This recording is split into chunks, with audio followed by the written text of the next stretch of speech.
Hi friends, welcome to yellow rice cooking channel. நம்ம இன்றைக்கி என்ன பார்க்க போகிறோன்னா, ஒரு சிம்பிளான மீன் குழம்பு தான். காரப்பொடி பத்திய மீன் குழம்பு. வாங்க என் ஸ்டைலில் எப்படி செய்யுதுன்னு பார்க்கலாம். ஒரு ஸ்பூன் மிளகு, ஒரு ஸ்பூன் சீரகம், இது ரெண்டுத்தையும் ட்ரை ரோஸ்ட் பண்ணிக்கோங்க. ட்ரை ரோஸ்ட் பண்ணிவிட்டு ஒரு 5 நிமிஷம் அப்படியே ஆற விட்டுட்டு, ஆறுனதுக்கப்புறம் மிக்ஸி ஜாரில் சேர்த்துக்கோங்க. இது கூடவே ஒரு துண்டு தேங்காய், 2லேருந்து 3 தக்காளி, இது எல்லாத்தையும் நல்லா ஃபைன் பேஸ்ட்டாக அரைச்சி அப்படியே ஓரமாக இருக்கட்டும். வாணலி அடுப்பில் வச்சுட்டு மீன் குழம்புக்கு தேவையான எண்ணெய் விட்டுக்கோங்க. இது கூடவே ஒரு அரை ஸ்பூன் கடுகு உளுத்தம்பருப்பு. கடுகு பொரிஞ்சதும் தட்டி வச்ச ஒரு 3 பூண்டு பல், இது கூடவே 1/4 ஸ்பூன் வெந்தயம், 1/4 ஸ்பூன் சீரகம், கொஞ்சமாக வெங்காயத்தை சேர்த்து ஒரு கொத்து கருவேப்பிலை, இது எல்லாத்தையுமே நல்லா டீப் ஃப்ரை பண்ணிக்கோங்க. பூண்டு, வெங்காயம், கருவேப்பிலை, வெந்தயம் இது எல்லாமே கொஞ்சம் டீப் ஃப்ரை ஆகும்போது மீன் குழம்புக்கு இன்னும் ஒரு நல்ல ஃப்ளேவர் கொடுக்கும். இப்போ இது எல்லாமே நல்லா பொன்னிறமாக வந்ததும் ஒரு வரமிளகாய் சேர்த்துட்டு கட் பண்ணி வச்சுருக்கிற 3 வெங்காயத்தை இது கூட சேர்த்து நல்லா பொன்னிறமாக வதக்கிக்கோங்க. நான் எப்பவும் சொல்கிற மாதிரி எந்த டிஷ் பண்ணாலும் வெங்காயம் எந்த அளவுக்கு வதங்குதோ அந்தளவுக்கு அந்த டிஷ்ஷுக்கு ஒரு நல்ல ஃப்ளேவர் கொடுக்கும். இது கூடவே ஒரு ஸ்பூன் மஞ்சள் பொடியை சேர்த்து நல்லா கலந்து விட்டுக்கோங்க.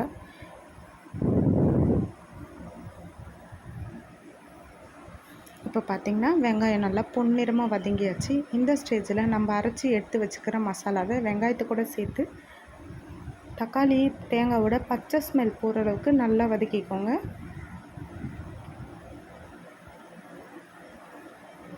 பார்த்திங்கன்னா அதுலேருந்து தண்ணியெல்லாம் வற்றி நல்லாவே வதங்கியாச்சு.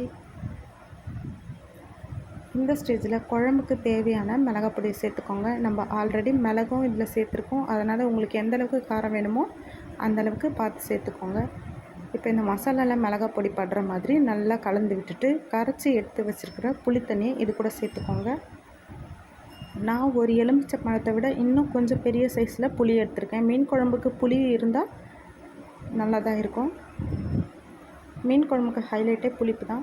இப்போது 5-6 பச்சை மிளகாவை சேர்த்து தட்டு போட்டு மூடி அடுப்பை ஹை ஃப்ளேமில் ஒரு 5 நிமிஷம் அப்படியே விட்டுருங்க. 5 நிமிஷம் கழித்து ஓப்பன் பண்ணி பார்த்திங்கன்னா குழம்பு நல்லாவே கொதி வந்துட்டுருக்கும்.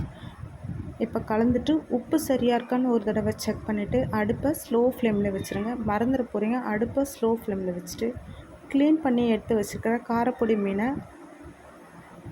கொஞ்சம் கொஞ்சமாக எடுத்து சேர்த்து விட்டுக்கோங்க.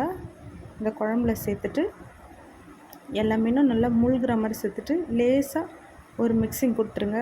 போட்டு கிண்டாமல் லைட்டாக கலந்து விட்டுட்டு தட்டு போட்டு மூடி அடுப்பு ஸ்லோ ஃப்ளேமில் 5 நிமிஷம் அப்படியே விட்டிங்கன்னா நம்மளோட அட்டகாசமான பத்திய மீன் காரப்பொடி ரெடி.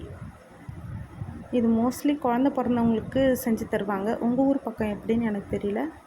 இது பார்த்திங்கன்னா மீன் உடையலை, நல்லாவே வெந்து வந்தாச்சு. மீன் குழம்போட ஸ்மெல் கூட நல்லாவே இருக்குது. அவ்வளோதாங்க. கட் பண்ணி வச்சுருக்கிற கொத்தமல்லி தழையை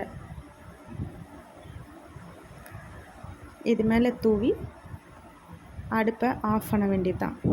அப்புறம் என்னங்க, சர்வ் பண்ண வேண்டியது தான். சேனல் பிடிச்சிருந்தால் லைக் பண்ணுங்கள், ஷேர் பண்ணுங்கள், கமெண்ட் பண்ணுங்கள், சப்ஸ்கிரைப் பண்ண மறந்துடாதீங்க. தேங்க்யூ.